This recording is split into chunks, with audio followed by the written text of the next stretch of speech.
This is CBC Winnipeg News.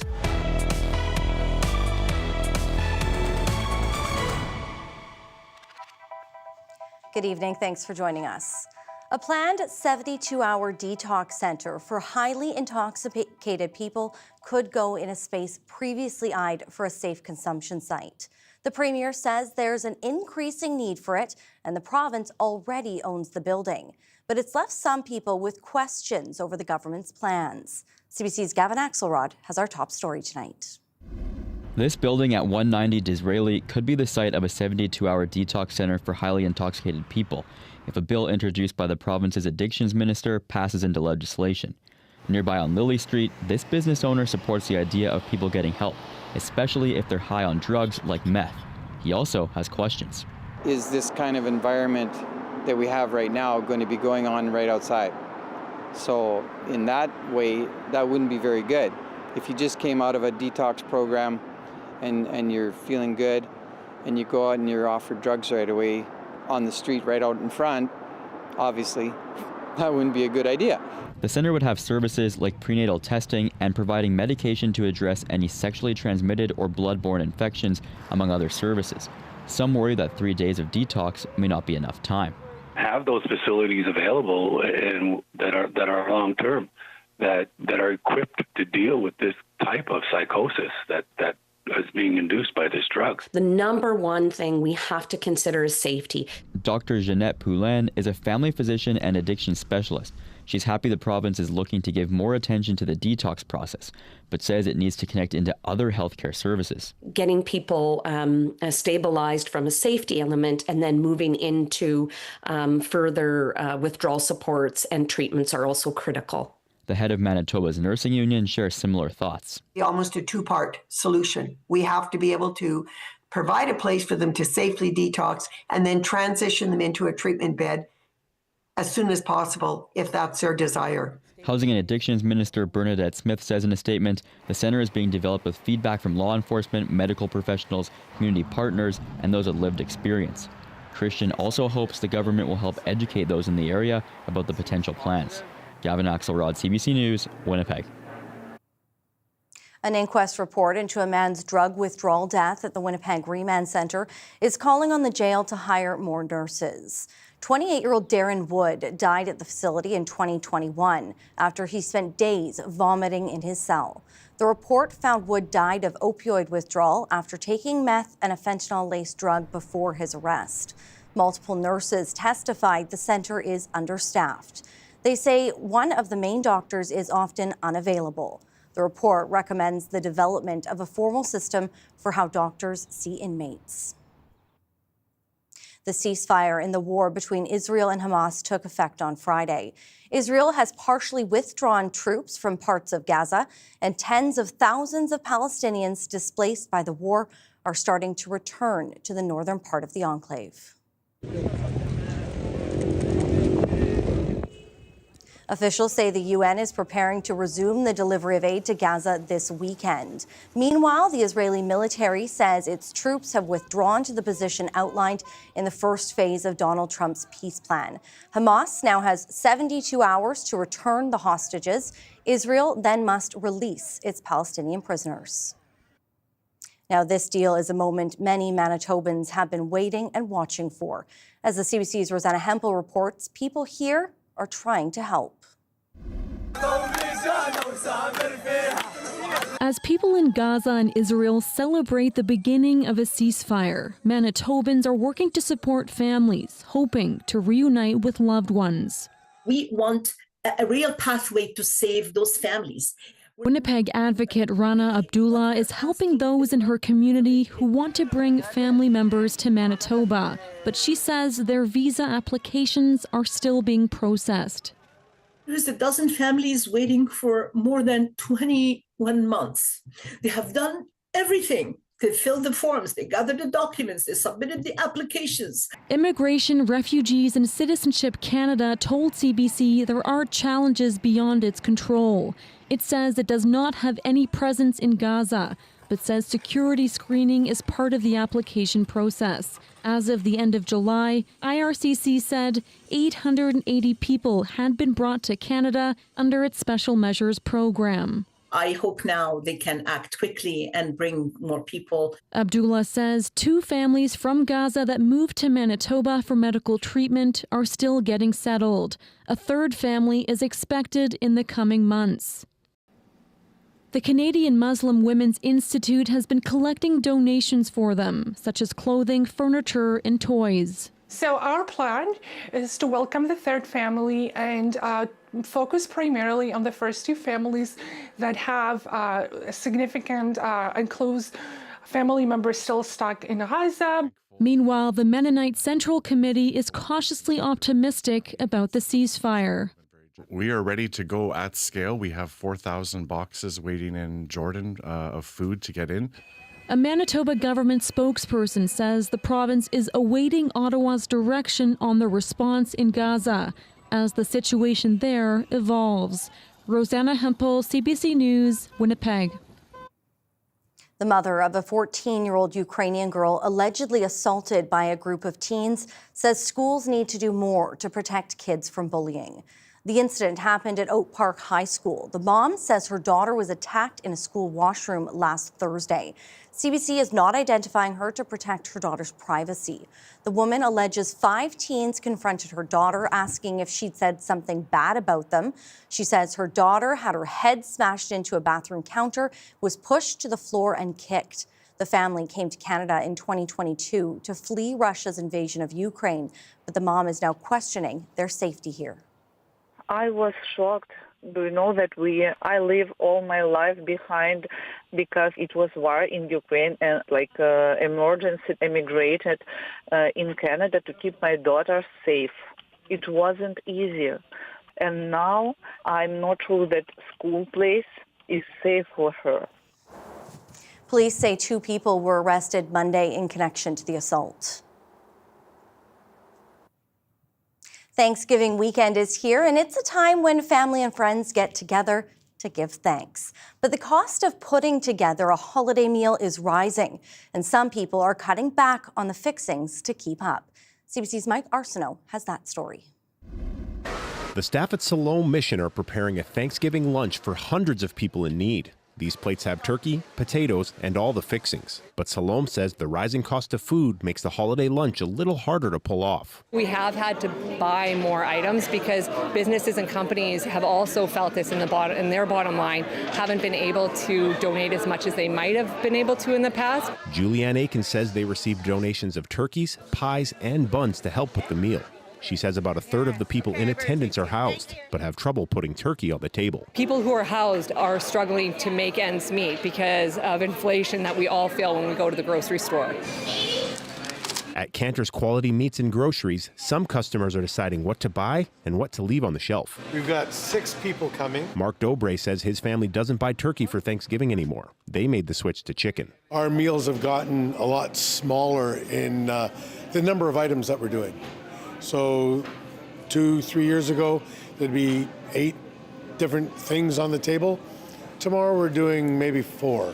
Christina Hernandez is going to a Thanksgiving potluck dinner at her church. She says it's hard to buy the food she used to. For example, the New York steak, that's the one I love, the T-bones, but you can see the price is so high. We can't afford it. Stats from Dalhousie University's Agri-Food Analytics Lab show the price of holiday food is rising. Everything from turkey to potatoes to bread rolls has gone up more than 20% since 2017. Some items have gone up more than 70%. Sylvain Charlebois says the high price of beef and feed for livestock is pushing people to buy poultry, which impacts costs. We're going to continue to see higher demand for poultry, and so it also means that we're less likely to see lower prices for turkey and chicken and things like that before probably, I'd say, early 2027. Charlebois says people can still plan affordable holiday feasts if they shop around, and suggests avoiding canned products because they're impacted by tariffs. Mike Arsenault, CBC News, Winnipeg. All right, Riley Lachuk in now. Riley, a beautiful day heading into the long weekend, but Is it going to stick around? There's always the button there, Brittany. You know what? Let's just enjoy a blank weather map at the moment. High pressure clearing us out nice and sunny province-wide as we've gotten throughout the afternoon hours today. This continues as we get into, well, the early part of the weekend. I'll go into details because things could get a bit messy for some through the weekend. 17, just over 17 in Winnipeg this afternoon. 18s and 19s into Parkland and into the Westman region. 14 in Thompson this afternoon. So if you are celebrating Thanksgiving, maybe you're hitting the road, well, prepare for a bit of a wet one in some cases. Looking at increasing clouds late in the day for Winnipeg for Saturday, 18 degrees. We see some rain moving into the Red River Valley, southeastern Manitoba through Sunday, becoming a province-wide thing as we head Sunday into Monday. And temperatures, Brittany, falling significantly by the time we hit Monday. I'll go into details when I come back. Oof, enjoy that 18 for now. Yeah, no kidding. Thanks, Riley. You're welcome. A Winnipeg neighborhood is trying to draw attention to the vacant lots on their streets and highlight the opportunity to build more housing. That story is next.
In Winnipeg's Spence neighborhood, one block is dotted with 8 vacant lots, many of them the result of fires in recent years. As the city, province, and federal government push to fast-track new housing, some Furby Street residents say these empty lots present an opportunity. CBC's Cameron McLean has more. For Emmanuel Gabriel Michael, raising 5 children on this block of Furby Street means living next to empty lots.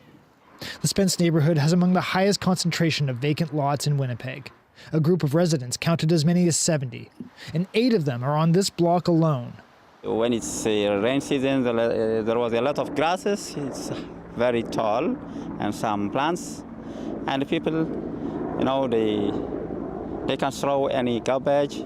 A group calling themselves Furby United Residents, FUR, or FUR for short, created this video, which they sent to federal, provincial, and city representatives. Cheryl Martin says they shouldn't have to resort to making videos to call attention to the problem. I think that this is a problem that's manageable. Put houses on these lots, have people come and live here, have people build nice houses. The city of Winnipeg signed a $122 million agreement with the federal government to speed up housing construction. And the province launched a strategy to move people in homeless encampments into housing.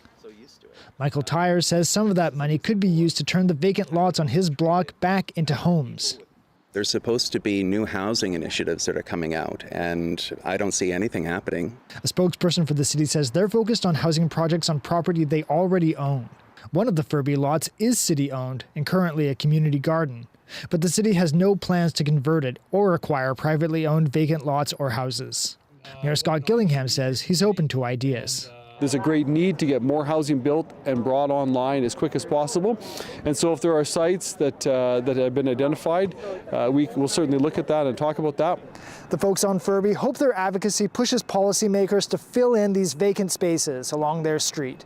Cameron McLean, CBC News, Winnipeg.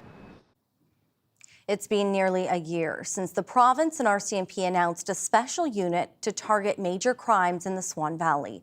But the promised General Investigation Section has yet to hire an officer. In the Swan River Detachment, 10 of the 22 positions are vacant.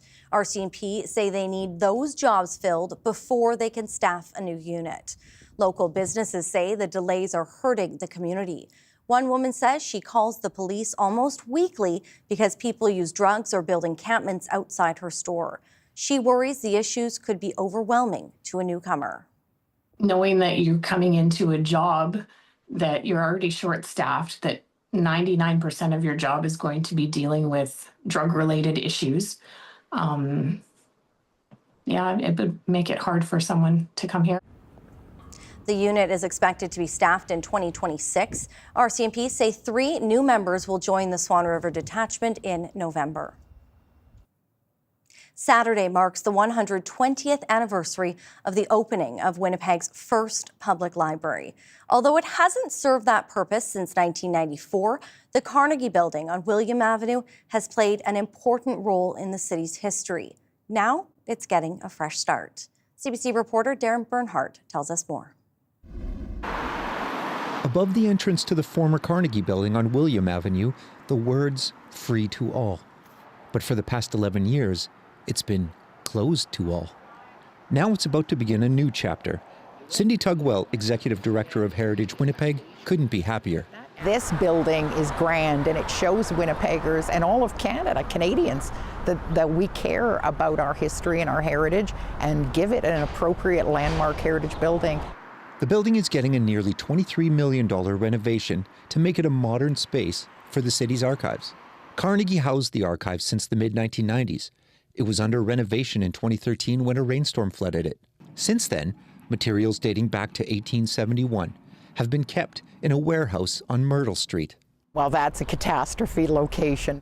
That building is too small, has no climate control, no space for preservation treatments, and no room for public programming. We've been quite worried, not only about this building over the last decade and a half, but the archives themselves, the collection. They're invaluable to this city. Sarah Ramsden, the city's senior archivist, shows us some of the collection. This is a scrapbook from 1924, when the year the city celebrated its 50th anniversary. And it's one of my favorite items in the collection. Ramsden says some things would be lost if there were only digital records.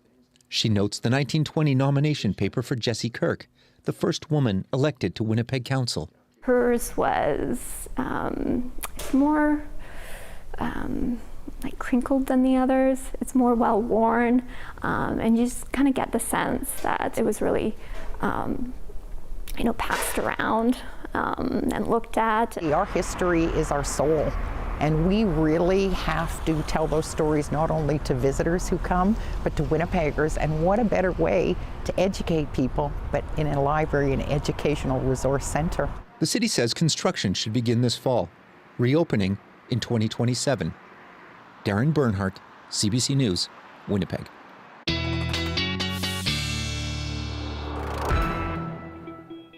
All right, Riley is back in now. And if you don't have a Thanksgiving dinner planned this weekend, Or if you want a bonus one, this is the way I'm saying it. yes, it is the perfect weekend to hit up a full supper. Yes. Yeah, even though we are in the Thanksgiving long weekend or on the cusp of it here, we still do have a couple happening this weekend. Why not across the double dip? province. So, yeah, exactly. You know what? Enjoy the food. Weather's not going to be that great, so Right? yeah, just enjoy it. Get that turkey. So here we go. Saturday, Poplar Field happening Saturday, 6 o'clock in the evening. Looking at wind. I mean, for the most part, a mix of sun and clouds, but quite windy as we get through the day tomorrow through Sunday into Monday. And in Dauphin, 4:30 in the afternoon on Sunday, and looking at temperatures around 14 degrees for that one with some rain. Maybe even in some of the higher elevations, some snow mixed into that. We'll ease our way into that as we get through the next couple of days here. So here's our setup. We have an area of low pressure that's developed over the territorial boundary. High pressure to the south that's kept us nice and sunny. Winds relatively calm today. As we get into the weekend, our first feature will be this area of low pressure as it starts to push its way into northern Manitoba. Maybe a few showers in the far north as we get through the day tomorrow, but southerly winds in behind that area of high pressure picking up and making their way northward could give us some lake effect showers through the northeastern part of the Interlake, for example, into the northeastern part of Lake Manitoba. Barons River, Poplar River could get into some showers as we get into the later part of Saturday. Into Sunday, we start to see the first band of some precipitation pushing into Winnipeg, into the Red River Valley. This is early in the morning, and Winnipeg kind of on the edge of this, but certainly back into northwestern Ontario, looking at a good shot of some rain early on Sunday. Then it's the second low that I'm watching as we get later into the day on Sunday. So we do get a bit of a break through the Interlake, through the Red River Valley into southeastern Manitoba from some of the precipitation. So more like periods of rain as we get through the day on Sunday, but in the west, the second low pushes northward, and on the backside of this, some much cooler air. This particular forecast model depicting some snow, I think that is more confined to some of the higher elevations along the Saskatchewan border, the Duck Mountains, the Porcupine Mountains, Roblin, Russell, for example. But temperatures as we get into Monday morning cooling down significantly, and that could lead to some snow mixing in as we get into Monday morning for northern Manitoba as well. So rain, 10 to 15 millimeters through much of southern Manitoba into northwestern Ontario. Certainly a bit of a mix as we get through into the snowfall, though. Not a lot, but I just wanted to show you because we are looking at the potential for some of that into western parts of the province. Some of it, much of it, I should say, melting on contact, Brittany, and temperatures tomorrow afternoon staying quite warm through the day. All right, thank you, Riley. You're welcome. Well, here's a look at those beautiful fall colors over a Pasquiac Cree Nation as we head to break. We've got much more ahead. Stay with us.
At least 19 people are dead following an explosion at a military munitions plant in Tennessee.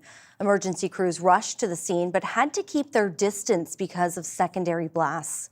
The blast was heard and felt far from the site. Local law enforcement officials are launching an investigation.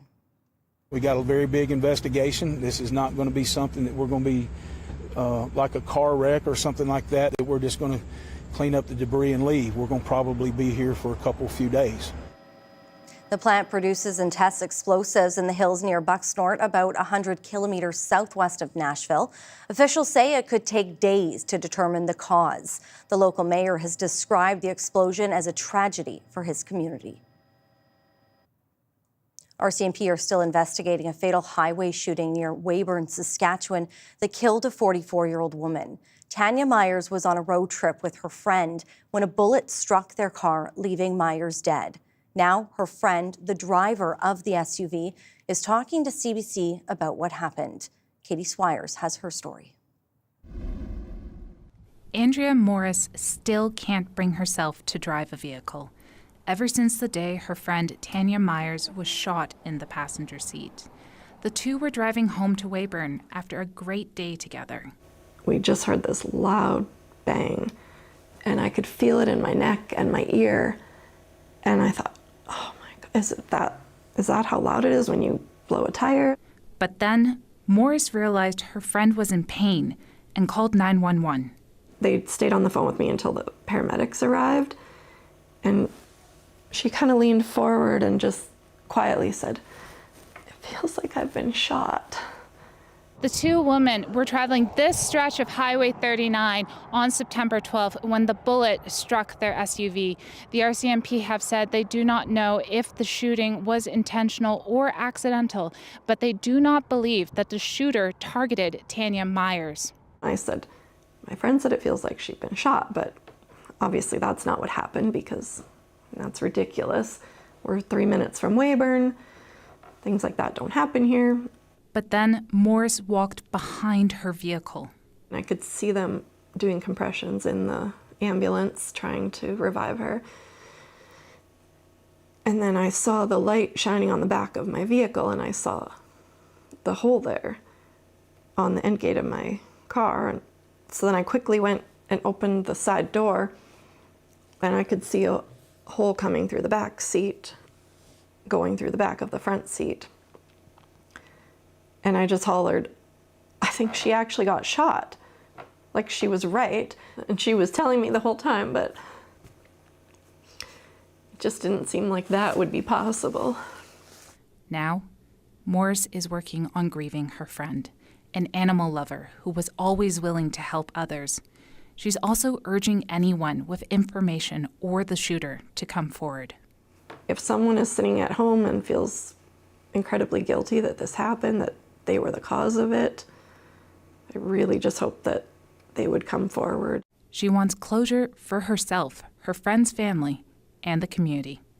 Katie Swires, CBC News, Weyburn. Ottawa is expected to announce its second list of major nation-building infrastructure projects before the Grey Cup next month. One of the potential projects is in northern Canada. The $3 billion Kivalliq hydro fiber link would start here in Manitoba and connect Western Nunavut to electric grids and high-speed internet. Karen Pauls explains. Proponents of the Kivalliq hydro fiber link working the room at this community meeting. Welcome to Churchill. Yes. Explaining the plan. This project is so important to us. It's get us clean energy that we've been long needing. It'll take us off diesel fuel because we use diesel for heating and electricity. It's just going to open the door for so many opportunities out there for health care, for education. Nunavut imports all of its fuel during the summer months to power diesel generators, the main electricity source for isolated communities. There is no shared transmission grid. Each community has its own power plant. Most of the internet serving governments, businesses, schools, and residents is provided by Elon Musk's Starlink. The proposed hydro-fiber link would stretch 1,200 kilometers, connecting Manitoba Hydro's power grid to 5 western Nunavut communities and a gold mine. It would also offer fiber optic connectivity, delivering high-speed internet service. The premiers of Manitoba and Nunavut have agreed to work together on the project. We see our very good friend from Manitoba step up in terms of allocating the potential firm power. This is being run by an Inuit company that hopes to have shovels in the ground by 2028 and power to the gold mine by 2032. It projects for every dollar invested, more than twice will return to the Canadian economy. It's the very definition of nation building because it fills a very critical infrastructure gap and can power communities, can power future mining development, and certainly can power defense as well. We need to signal to international players that Canada is serious about the Canadian Arctic. And you cannot have a strong Arctic without strong communities. And you cannot have strong communities without basic infrastructure. The mayor of Rankin Inlet sees the benefits. The cost of electricity is more than 3 times higher in his community than Churchill. Big deal to have reliable, cheaper power source. But Harry Totangi has questions. Where exactly will the transmission lines be built? Will locals get any of the jobs? And how will it impact the environment and the wildlife? Like there's other animals besides caribou, there's polar bear, there's fishing, there's a lot of issues with wildlife we have that we don't want it affected. Proponents know it's a tough balance, but they're convinced it can and should be managed. There's no better time than now to connect the rest of Canada, right? Again, just want the opportunity to better our lives. And they argue that will benefit all of Canada. Karen Pauls, CBC News, Winnipeg. The Postal Worker Union is ending its nationwide strike action and is moving to rotating strikes. That will start this weekend. Chien Desjardins has more. Here's the design. So I think the colors are great. For this toy maker, the Canada Post strike threatened to cost hundreds of thousands of dollars ahead of the holiday season.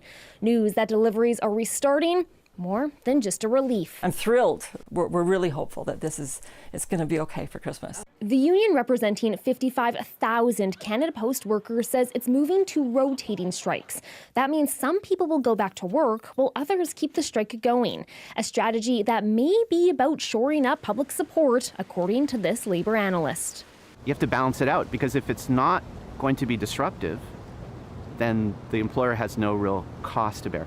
If it is too disruptive, then the public is affected. Postal workers walked off the job 2 weeks ago, their second nationwide strike in a year, the latest in reaction to the federal government ordering major changes to Canada Post, including ending door-to-door deliveries. But despite returning to work, the union says the fight is not over. There will be places in the country that won't be performing sortation. That's part of the pressure that we can come to bear on Canada Post. He says it will mean mail delays in some places, but for some business owners, that the mail is moving at all will be a lifeline. Even if it's slow, at least we'll get there. And so we can send our catalogs out. So that makes a huge difference for us, absolutely huge. In a statement, Canada Post said while Postal Service will begin to resume next week, uncertainty and instability in the Postal Service will continue with the union's decision to conduct rotating strikes. Chien Desjardins, CBC News, Toronto. Donald Trump had been campaigning for the Nobel Peace Prize for months, but it's gone to a Venezuelan activist. The Norwegian Nobel Committee made the announcement today. She's a leading opposition figure who's been speaking out against the ruling party for years. Paul Hunter has more. The Nobel Peace Prize for 2025 goes to a brave and committed champion of peace. The big announcement from Norway. To Maria Corina Machado. Maria Machado, the hugely popular opposition leader in Venezuela, who for years has been fighting for greater freedom in that country, taking on the government of President Nicolas Maduro.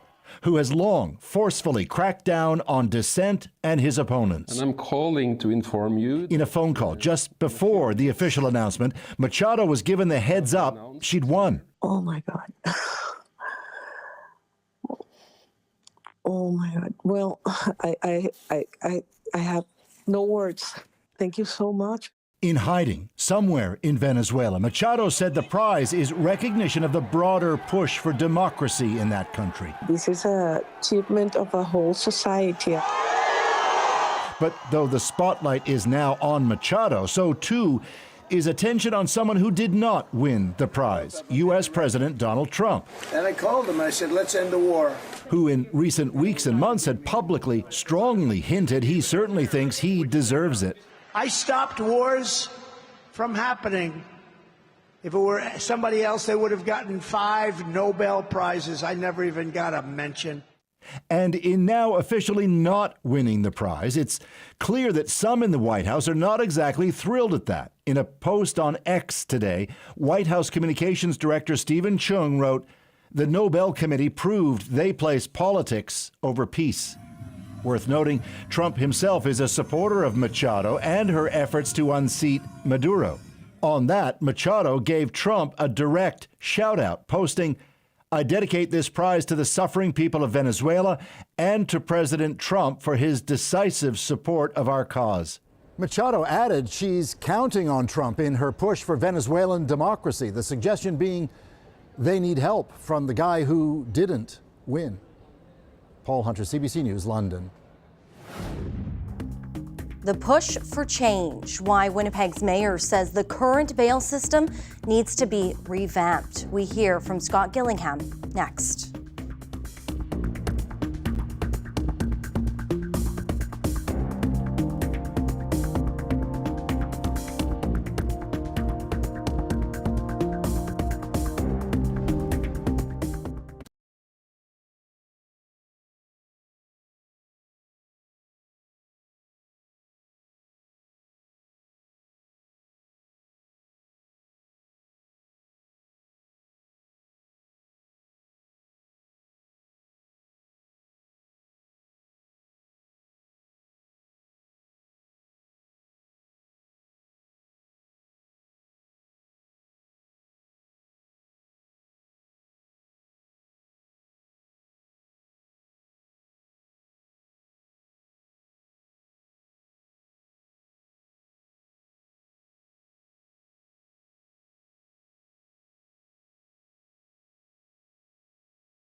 Bail reform has been a hot-button topic lately. There have been growing calls for changes to the system, including restricting bail conditions. It comes after a number of cases involving accused offenders who allegedly reoffend while released from custody. One vocal proponent for change has been Winnipeg's Mayor, Scott Gillingham. The Mayor joins me now. Thank you so much for being here, Mayor Gillingham. Thank you for having me. So you've recently been highlighting real-world cases here in Winnipeg where offenders with lengthy criminal histories have reoffended, sometimes violently, while out on bail. What are you looking for when it comes to bail reform? Ultimately, we're looking for changes in federal law that makes communities safer, that keeps violent repeat offenders who maybe have a history of breaching their court orders and offending again, keeps them off the street for longer. We need a safer city, we need a safer province, we need a safer nation, and part of that is to keep repeat violent offenders who breach their court orders off of our streets. So you are heading to Ottawa to speak at the House of Commons Justice Committee. What message do you plan to bring there? I think that's the key message, is that we need safer communities. And unfortunately, you know, when I talk to residents or they talk to me in the shopping, at the grocery store, whatever the case may be, they talk about losing faith in the justice system when they see repeat violent offenders breaching court orders and going on while on bail to commit more crime. So my message to Ottawa is going to be that the laws need to change to prioritize the protection of our communities. So we've seen politicians kind of get their hands slapped for potentially stepping over the line. Premier Wab Kinew publicly disagreed with the judge's decision just last week to grant bail to a driver accused in a fatal crash. We've heard from the legal world, them saying criticism from politicians on court matters can be inappropriate and undermine the rule of law. So how do you respond to that? Is this part of your role as a politician? It absolutely is part of my role as a politician. It's part of every politician's role. And I'll be honest, if the Defense Lawyers Association of Manitoba, doesn't appreciate what I'm saying, then I'm fine to be in that position. This is about how the public feels and what the public has seen. And I'm giving data, real data, in my weekly releases about cases of individuals who've been convicted of crime, who have breached bail orders time and time again, some of them going on to commit violent acts, including and up to homicide. And so the system may be working in some cases for bail, but it's not working in enough cases. You look at the horror of Hollow Water First Nation, what happened here in Manitoba, at the beginning of September. That individual was out on bail, committed horrific crimes against individuals in that community. For that community, bail didn't work. And too often in our society, people are breaching their bail orders and causing violence in our community and wreaking havoc in their community. The system has got to change to prioritize the public safety of Winnipeggers and people across this nation. Do you think the public has lost faith in the system and that the system is working? I think some people have. I mean, they've told me. Some people have told me flat out. But I don't think we're beyond hope. What I do appreciate is when I called, when Mayors Fawcett and Knox and Kathy Valentino and I sent the letter to Justice Minister Sean Fraser. To his credit, he picked up the phone and called me. He seems to be very open to what we're calling for. He does indicate, the federal government has indicated they're going to bring forward some legislation on bail reform. I'll wait to see what that is ultimately. But until then, I'm going to continue to give weekly updates of cases where people breached court orders while on bail and committed more crime, because we're going to keep raising our voice and raising this issue until changes are made to protect the people of Winnipeg. Mayor Gillingham, we know our jails and our prisons are overcrowded. They are already over capacity. There's been some pushback to changes to the bail system, saying there's simply nowhere to hold more people. Where do you see and what do you see as a solution? Well, one of the things I'm calling for is a greater investment in rehabilitation. Let's not just put people in prison and throw away the key. There's got to be, better investment in the possibility of changing people's lives when they're in prison. So we need to see that kind of investment as well. But quite frankly, this is going to sound harsh, but if I, as mayor, have to choose between the safety of my community or putting more people in a full prison, If it's about putting more people in a full prison because they're violent repeat offenders, that's where they need to go, because the safety of Winnipeg is more important than anything. We've heard from legal experts that the majority of these cases where people are repeat offenders in these violent cases are outliers, and that the current system really does work. So is an overhaul really necessary to address these minority cases? That's like saying airplanes land most of the time. There's always room for improvement. Even if there's anomalies, there's room for improvement in this justice system. We need to see the improvement and the changes so that fewer people are the victims of violence of individuals who are out on bail breaching their court orders. It's cold comfort to say to communities like individuals and families in Winnipeg who've been victims of violence, or the folks of Hollow Water, well, bail works most of the time. It didn't work it's not working in enough cases, and we need to see the changes, and the changes that need to happen now. We need safer cities. Winnipeg needs to be a safer place. Individuals who have a history of violence and a history of breaching their court orders and disregarding their bail conditions need to be held longer. I think there needs to be changes to the statutory release laws as well, so that people who've proven that they're repeat offenders are forced to serve their entire term. So we can make some changes, and we need to make some changes to our legislation federally so that our cities are safer. Well, we know that meeting was originally scheduled for this afternoon, and it was rescheduled for later on. So we look forward to hearing from you after you speak in Ottawa. Thanks so much for joining us. Thank you.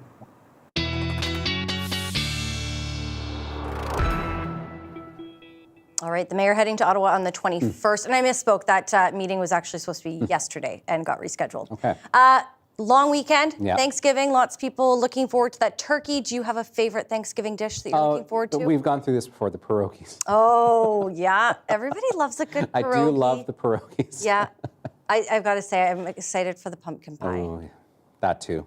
And some sweatpants to round out a little nap after but that the weather turkey. will be wet enough, I think, that you will not feel bad lounging inside. No, you can stay indoors. It's okay. All right, Feline Friday. It'll be a good weekend to do some napping indoors, perhaps, especially once we get Sunday into Monday, even into Tuesday morning for parts of the province. So here is Frankie. Thank you, Alita, for sending this picture in. You can send yours to talkback@cbc.ca. Longingly looking out the window, hoping for a bit more sunshine. Well, we are looking at sunshine at least to start the day tomorrow through much of southern and really across much of Manitoba in general. So 7 degrees. Winds start to pick up as we get through the day tomorrow. I'll talk about that in just a moment. 7 degrees first thing in Winnipeg, up to 18 in the afternoon. And as we get into the evening, we'll start to see winds picking up even more as we get into the day on Sunday here. That's when we start to see the brunt of that rain and potentially into some of the higher elevations, some snow, albeit melting on contact in most cases, starting to push into the province. So winds have been fairly light today, totally different scenario than we saw on Thursday, but as we get into Saturday, we do start to see more of a southeasterly flow and things picking up. Some gusts up to 60 through the Interlake, really up into even parts of northern Manitoba, not out of the question as we get into the day on Saturday. Not as strong back to the west, but still gusty as we get through the day on Saturday into the evening hours, still maintaining a very strong wind. And that will pick up in some cases as we get into the day on Sunday and into Monday, staying very breezy. So prepare for a bit of a windy weekend across the province. Looking at temperatures overnight tonight, 5s in Winnipeg and Steinbach, 1 in Fort Francis, 4 to 6 degrees across southwestern Manitoba, 8 though in Melita. So staying above seasonal for overnight temperatures across southern Manitoba. In northern Manitoba, also above seasonal. Few clouds here and there. Temperatures around 5 in Thompson and Gillam, 3 in Shamattawa, Island Lake, 7 as is Barons River. Maybe a few scattered showers in places like Barons River as we get through the later part of Saturday. As we look at your forecast temperatures tomorrow, 18 in Thompson. You'll notice some of the wind icons here starting to pick up south, 30. Could see some gusts up to 50 or 60 as we get through the afternoon. In southern Manitoba, temperatures hovering around 20, 22 in Dauphin, 21 in Brandon. We'll start to see some of that cloud cover building in as we get to the late afternoon and into some of this cloud cover, the potential even for some lake effect showers as we get through the afternoon into the evening hours. And a quick look at your Sunday forecast. Wet Brittany and temperatures still staying in the teens for most of us. All right, thanks, Riley. You're welcome. Well, as we head into Thanksgiving weekend, we asked some Winnipeggers what they're thankful for. Probably the right answer is my family. I'm also thankful that I'm not cooking that dinner that we're at the gathering. So bringing the Costco pies, that's it. I'm thankful for food because I'm a hungry guy. I'm really thankful for the roof over my head and, just my family too. I'm definitely just thankful for my family and just like my friends, it's been a rough year for me. So it's just really nice to spend that time with my family. I'm thankful for all the people in my life who supported me and supported on what I'm going to do past high school. My mom, my girlfriend, my dad, everybody. I'm thankful for baguettes. Who isn't thankful for baguettes? Well, still ahead, another thing to be thankful for, pie. We'll bring you the story behind these massive ones in our Daily Lift. Stay with us.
A Winnipeg basketball hero is being honored in the community he grew up in.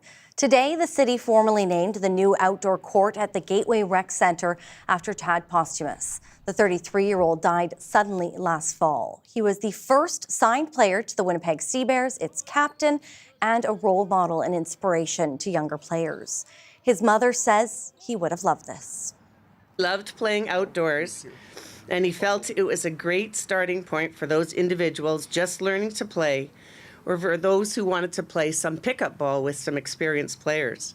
There were many times that Chad went to an outdoor court and played with whoever was at the court on that day.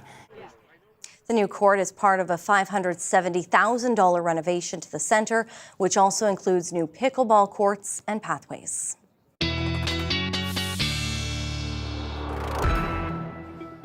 All right, time for a look at your 7-day forecast. Tomorrow, across much of the province, not bad to start. We'll see some cloud building in as we get through the later part of the day. This might even hold off until we get toward the supper hour even. So 18 degrees. Winds pick up significantly into Sunday. We see periods of rain more so early in the day than late in the day. And that's when we have the potential as we head into Monday of seeing some light snow in the higher elevations in western Manitoba, where temperatures will flirt closer to the freezing mark. Windy for Monday. Then we're looking at 8 degrees on Tuesday, so a cooler start to next week. Chance of showers once again into Wednesday and a mix of sun and clouds as we head toward the end of next week. A couple of weather pictures. The low tide from Janice in Winnipeg Beach. The south winds helping push some of that water out of the lake. And one more from Beausejour from Ricky. You can send your pics to talkback@cbc.ca. Well, her pies are famous across the Maritimes. But the PEI woman behind the Mile High Pie is putting her spatula away for good. Her delicious dessert is our daily lift.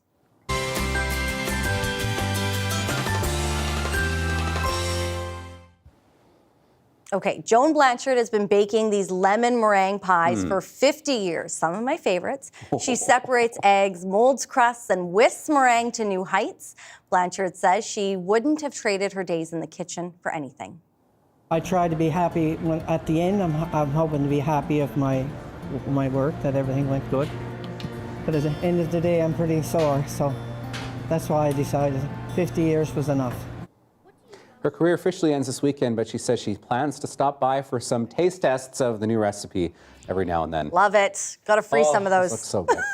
Happy retirement. Enjoy it. Exactly. And happy Thanksgiving to all of you. We'll see you here next week. See ya.